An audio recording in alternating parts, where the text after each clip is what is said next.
पाकिस्तान की ओर से गुरुद्वारा, मंदिर, लोगों के घरों को, स्कूलों को, यहां तक कि अस्पतालों को भी निशाना बनाया जा रहा है। पाकिस्तान टारगेट कर रहा है सिविलियन को। हम इस समय मौजूद हैं राजौरी जिले में। तस्वीरों में आप देखिए इस घर को, इस घर में पाकिस्तान की ओर से मोटार दागे गए थे, गोले दागे गए थे। गनीमत ये रही कोई जानी नुकसान नहीं हुआ, लेकिन घर वालों का माली नुकसान जरूर हुआ है।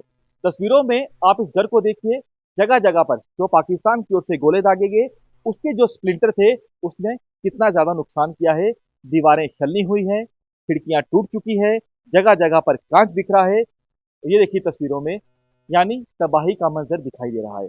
यही तस्वीरें एलओसी पर भी दिखाई दे रही हैं, यही तस्वीरें नियंत्रण रेखा पर भी दिखाई दे रही हैं। परिवार वालों को देखिए, ये देखिए बुजुर्ग, महिलाएं, छोटे छोटे बच्चे, हर किसी के चेहरे पर डर, हर किसी के चेहरे पर खौफ। डर, खौफ इस बात को लेकर कि आखिरकार इनका कसूर क्या है, क्यों पाकिस्तान इन लोगों को टारगेट कर रहा है। ये देखिए तमाम इन लोगों को बेहद ज्यादा डरे सहमे हैं। क्या नाम है आपका? मेरा नाम सर नजीर हुसैन है। पाकिस्तान लगातार टारगेट कर रहा है सिविलियन आबादी को, ये तो बिल्कुल लगातार सामने गोले बरसा रहा है। कितनी सामने ज्यादा फायरिंग हो रही है? सामने कर रहा है ना पाकिस्तान। और इसको उस तरीके से मारना चाहिए जैसे ईंट का पत्थर इनको समझना चाहिए। हम तो एक गरीब आदमी है ना, हम क्या बोल सकते हैं, क्या कर सकते हैं। तक बहुत मुश्किल, हमारा बहुत नुकसान हुआ, ये हुआ जो ये सुबह फायरिंग में नुकसान हुआ आज है। सुबह 5 बजे के बाद ही हुआ है। बस 5:15 5:30 हम तो बाहर ही निकले, फिर अंदर ही रहे अपने रूम पे।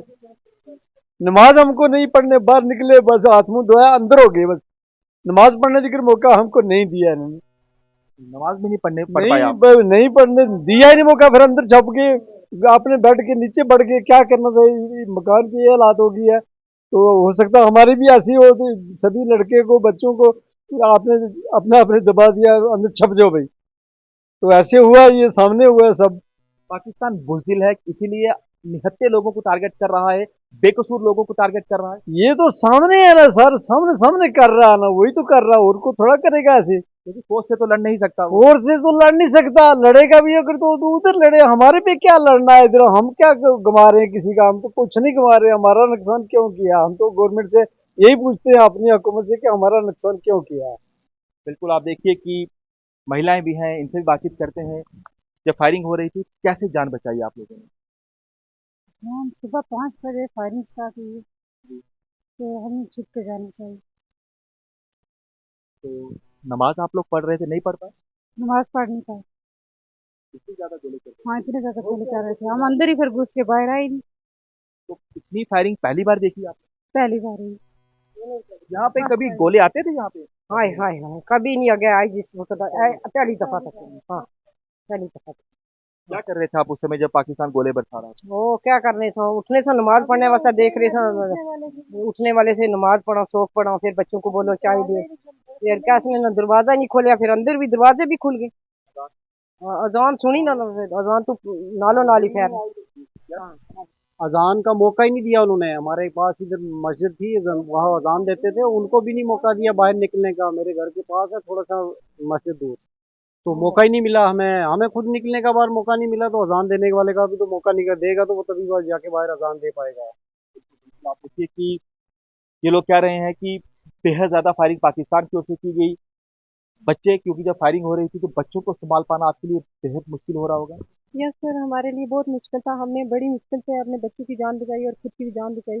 अल्लाह का शुक्र है कि हमारे बच्चों को वो नुकसान नहीं हुआ, या हमारी जानी नुकसान कुछ भी नहीं हुआ। बड़े बुजुर्ग भी हमारे अच्छे ठीक रह गए, यही हमारे लिए बहुत बड़ी बात है। लेकिन उन्होंने हमारा क्यों नुकसान किया, हमें इस बात का दुख है कि हमने उनका क्या बिगाड़ा। हमें जानकारी मिली कि घर वाले जो हैं यहाँ के कुछ वैसे फौज में भी हैं। यस सर, मेरे हस्बैंड जो है वो आर्मी में। आप तो फौजी की पत्नी है, तो आप ये बताएं कि जो जवाब पाकिस्तान को मिलना चाहिए, जो मिल रहा है, उस जवाब मिलने से खुश हैं आप? सर उन्होंने कायराना, पहले तो मैं ये बात को बोलूंगी कि उन्होंने कायराना हरकत किया। इस तरह छुप कर किसी के घरों में, या किसी मजलूम बच्चों पे, या किसी मजलूम लोगों के, गरीब लोगों के घरों पे इस तरह गोले नहीं बरसाने चाहिए। उन्होंने अगर लड़ाई झगड़ा करना है तो सीधा करें। ऐसे नहीं करें हमारे जवानों का मुकाबला नहीं कर पा रहा, इसलिए टारगेट आप लोगों को कर रहा है। सर। मैं यही कहना चाहती हूँ, चाहे वो हिंदू हो चाहे मुसलमान हो, सब बराबर हैं, हिंदुस्तान में रहने वाले सब एक जैसे हैं, लेकिन उनको हिंदुस्तानियों पर इस तरह नुकसान नहीं करना चाहिए। बिल्कुल। देखिए, निहत्थे लोग, निर्दोष लोग, उनको टारगेट कर रहा है, क्योंकि सीधे तौर पर मुकाबला नहीं कर सकता हमारे बहादुर जवानों के साथ। कैमरामैन श्याम के साथ पंकज शर्मा, न्यूज़ 24 राजौरी।